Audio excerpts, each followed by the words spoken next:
Halo, apa kabar? Saya Giorgio Ferraro, Senior Research Analyst di PT Valbury Asia Futures. Welcome to Valbury News. Hari ini saya akan menyampaikan research report terbaru kami mengenai Euro GBP dan juga cross rate Euro GBP. Dan hal ini akan sedikit menyangkut juga edukasi di pasar futures. Baik, jadi kita akan pilih main di euro atau di pound sterling. Dari chart pertama yang kita melihat ini euro weekly chart. Kita melihat terutama bahwa momentumnya yang bearish pernah sangat-sangat kuat, ya, tidak pernah ada koreksi sampai sini, terus koreksi turun lagi.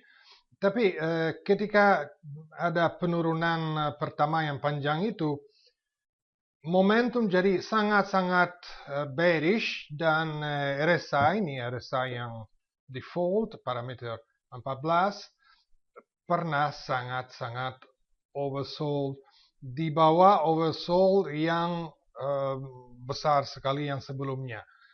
Ini RSI sampai main di bawah 4, jadi hampir mentok. Ini langkah kejadian seperti ini. Jadi tentu perlu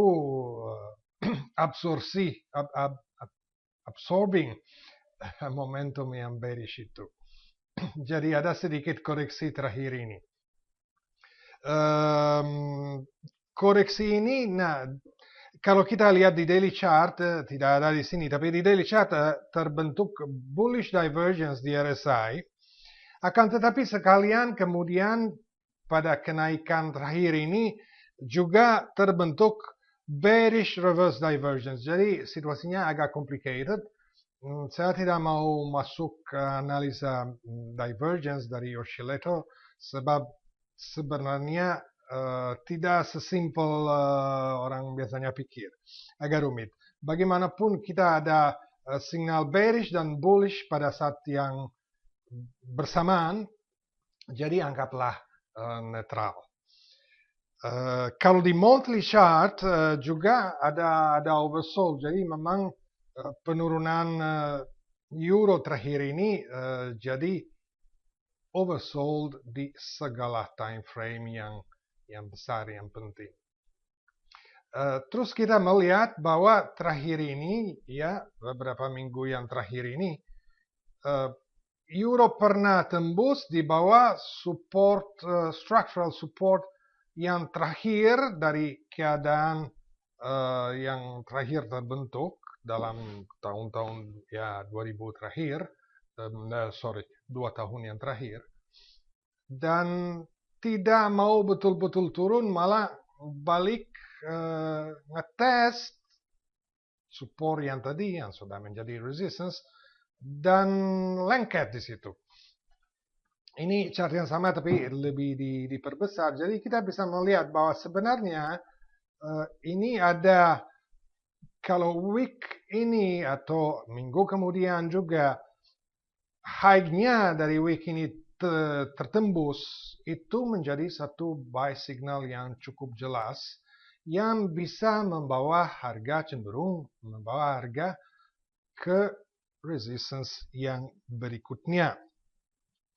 Jadi cari areal 1.295 katakanlah, walaupun sebenarnya resistance ada satu penting di 1.292, kemudian ada lagi di 0.2985. Tapi kalau tembus di bawah low yang minggu kemarin, di mana juga ada satu support, dia cenderung lebih turun lagi.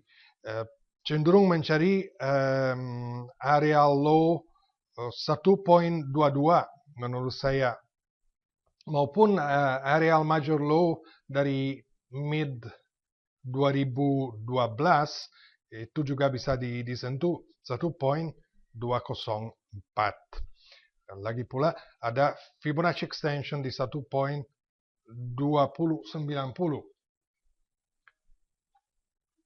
Jadi kalau kita lihat dari euro ada mungkin sebentar lagi ada peluang untuk buy atau sebaliknya ada peluang untuk sell. Kalau kita lihat monthly chart ini, garis-garis biru ini merupakan support resistance dari struktur long term euro menurut saya. Dan di sini juga di bawah ada osilator stokastik dengan parameter 40, itu osilator favorit saya untuk melihat jangka panjang. Dan dia juga membentuk pola segitiga yang sebentar lagi bisa tembus atau bisa balik ke dalam itu. Sama saja di sini dia main di areal yang kasar ini sebab garis-garis biru ini memang luas daerahnya, areal. Jadi sedang main di level ekstrim. Dan di bawah, kalau kita mau, kita bisa letakkan semacam tentative support dengan menyambung low-low yang sebelumnya. Dari yang pertama di pertengahan 2010, sambung dengan low mid 12 yang itu tadi. Jadi ini bisa menjadi satu level yang penting diobservasikan. Jadi dari monthly juga kita melihat ada peluang banyak turun maupun balik banyak naik. Kalau pound sterling bagaimana? Sama saja, dia ada di antara dua titik penting kalau kita melihat weekly candle atau ini weekly bar yang terakhir. High-nya dibatasi oleh resistance di 1.5735. Dan low-nya pernah hampir menyentuh support di 1.5565. Terus juga kita melihat ini gambarnya diperbesar, tapi ini menjadi daily. Kita melihat yang terputus ini kuning itu Fibonacci fan yang merupakan areal yang juga kasar, indikasi kasar bahwa low yang hari ini sebenarnya terjadi di lokasi yang signifikan secara garis besar sekali lagi. Jadi kalau nanti misalnya terdapat signal buy atau signal sell dari GBP dan Euro, mungkin juga pada saat yang sama. Ya kita pilih yang mana. Biasanya investor apa yang dia biasanya main, suka main Euro, dia akan selalu main Euro. Suka GBP, main GBP. Sebenarnya lebih pantas pilih yang mana yang lebih menarik sekarang ini. Ya, jadi kita ada conventional signal, kita pilih yang mana. Bagaimana memutuskan main di Euro atau main di GBP? Jadi jawabannya kita bisa dapat sekarang ini dari chart Euro GBP. Ini daily chart, jelas sekali bahwa harga pernah membentuk satu pola segitiga miring, semacam wedge, dan sedang mencoba untuk keluar dari pola itu. Kalau berhasil keluar, dia cenderung mencari resistance yang paling kuat di atas itu. Kalau tidak menjadi keluar, malah balik main dalam pola segitiga itu, seharusnya cenderung mencari support yang pertama atau lebih banyak kemungkinan cari support yang lebih strong dari low-low terakhir atau mencari batas bawah dari polanya. Itu juga wajar. Ini diperbesar, jadi kita bisa melihat hari ini memang main di perbatasan itu. Jadi kalau tembus ke atas high, cenderung lanjut naik Euro GBP. Sebaliknya, kalau tembus low hari ini, tembus low hari kemarin, ini menjadi indikasi signal sell Euro dari GBP. Jadi kita dapat informasi penting dari chart ini kalau kita main di Euro maupun di GBP.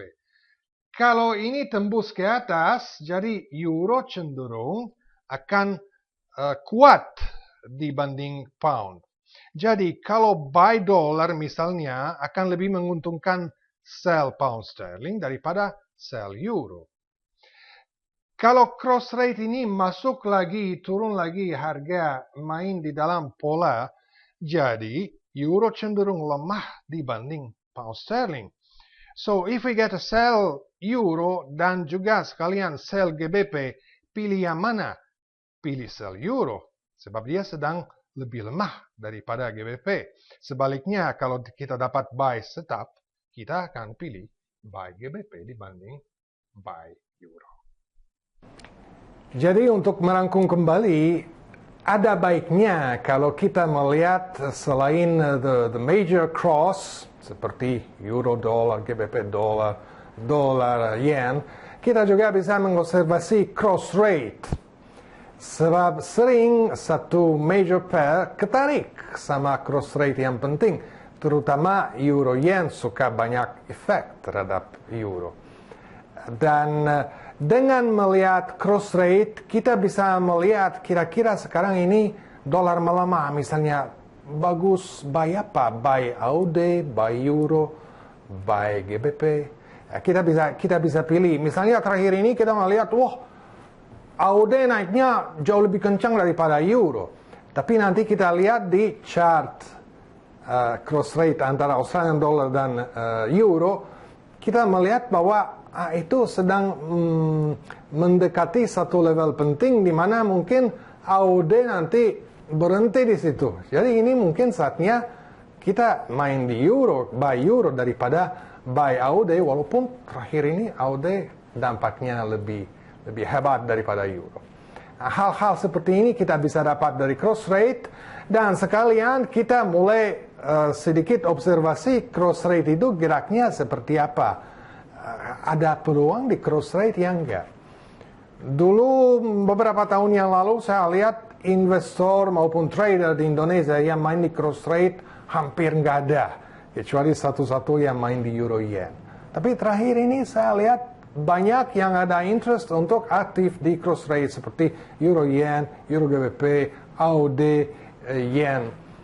Di situ juga banyak pilihan dan banyak peluang. Sebaiknya kita observasi cross rate juga, bukan hanya the major. Jadi ya sekian dari saya saat ini. Sampai jumpa di Valbury News berikutnya.